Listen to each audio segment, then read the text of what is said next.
Kolar times Kannada ನ್ಯೂಸ್ಗೆ ಸ್ವಾಗತ. ಎಲ್ಲಾ ಸೇತುವೆಗಳ ಕಾಮಗಾರಿಗಳನ್ನು ಕೇಂದ್ರ ಸರ್ಕಾರ ನಿರ್ಮಾಣ. ಎಲ್ಲಾ ರೈಲ್ವೆ ಸೇತುವೆಗಳ ಕಾಮಗಾರಿಗಳನ್ನು ಕೇಂದ್ರ ಸರ್ಕಾರದ ವೆಚ್ಚದಿಂದಲೇ ಕೈಗೊಳ್ಳಲಾಗುವುದು ಎಂದು ಕೇಂದ್ರ ರೈಲ್ವೆ ಖಾತೆ ರಾಜ್ಯ ಸಚಿವ ವಿ. ಸೋಮಣ್ಣ ತಿಳಿಸಿದ್ದಾರೆ. ಕೋಲಾರ ನಗರದಲ್ಲಿ ಸುದ್ದಿಗಾರರೊಂದಿಗೆ ಮಾತನಾಡಿದ ಅವರು, ಕಳೆದ 10 ವರ್ಷಗಳಲ್ಲಿ ದೇಶದಲ್ಲಿ 13,200 ಮೇಲ್ಸೇತುವೆ ಮತ್ತು ಕೆಳಸೇತುವೆಗಳನ್ನು ಅಭಿವೃದ್ಧಿಪಡಿಸಲಾಗಿದೆ. ರಾಜ್ಯದಲ್ಲಿ 600ಕ್ಕೂ ಅಧಿಕ ರೈಲ್ವೆ ಸೇತುವೆಗಳನ್ನು 7-8 ವರ್ಷಗಳಲ್ಲಿ ಅಭಿವೃದ್ಧಿ ಮಾಡಲಾಗಿದೆ ಎಂದು ತಿಳಿಸಿದರು.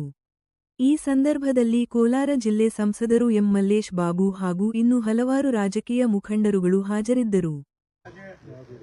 ನಾವೆಲ್ಲರೂ ಕೂಡ ಅದರ ಬಗ್ಗೆ ಮಾತಾಡಿದ್ದೀವಿ. ಅದು ಒಂದೇ ಒಂದು ಟೆಕ್ನಿಕಲ್ ಆಗಿ ಸ್ವಲ್ಪ ತಮಿಳುನಾಡಿನಲ್ಲಿ ಇಲ್ಲಿವರೆಗೂ ಕೂಡ ಆಯಾ ಭಾಷೆಯಲ್ಲೇ ಈ ಒಂದು ಪ್ರಮೋಷನ್ಗೂ ಕೂಡ ಇದ್ದಂಥ ಇದನ್ನ ಏನೋ ಅದು ಕೂಡ ಸ್ವಲ್ಪ ಟೆಕ್ನಿಕಲ್ ಆಗಿ ಇದಾಗಿದೆ.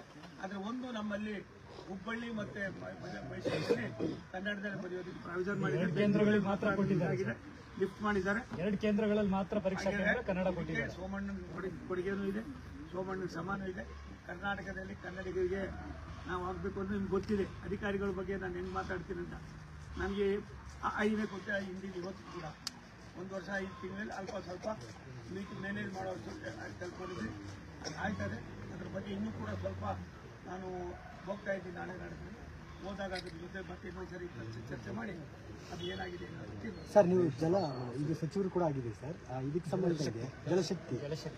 ಕೃಷ್ಣಾ ನದಿ ನೀರು ಜಿಲ್ಲೆಗೆ ಬೇಕು ಅಂತ ಹಲವು ಹೋರಾಟಗಳು ಒತ್ತಾಯಗಳು ನಡೀತಾ ಇದ್ದಾವೆ ಸರ್. ನೋಡಪ್ಪ, ಕೃಷ್ಣಾ ನದಿ ನೀರಿನಲ್ಲಿ ನೀರೊಂದಕ್ಕೋಸ್ಕರ ನಾವು ಇನ್ನೊಂದು ಕಡೆ ಅಪ್ಪರ್ ಭದ್ರ ಪ್ರಧಾನಿಗಳು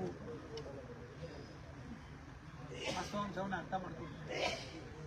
ಕೆಲವು ತಾಂತ್ರಿಕವಾದ ಸಮಸ್ಯೆಗಳಿತ್ತು. ನೀವು ಕೂಡ ಅದೆಲ್ಲವೂ ಕೂಡ ನಾನು ಅಧಿಕಾರಿಗಳ ಜೊತೆ ಚರ್ಚೆ ಮಾಡಿ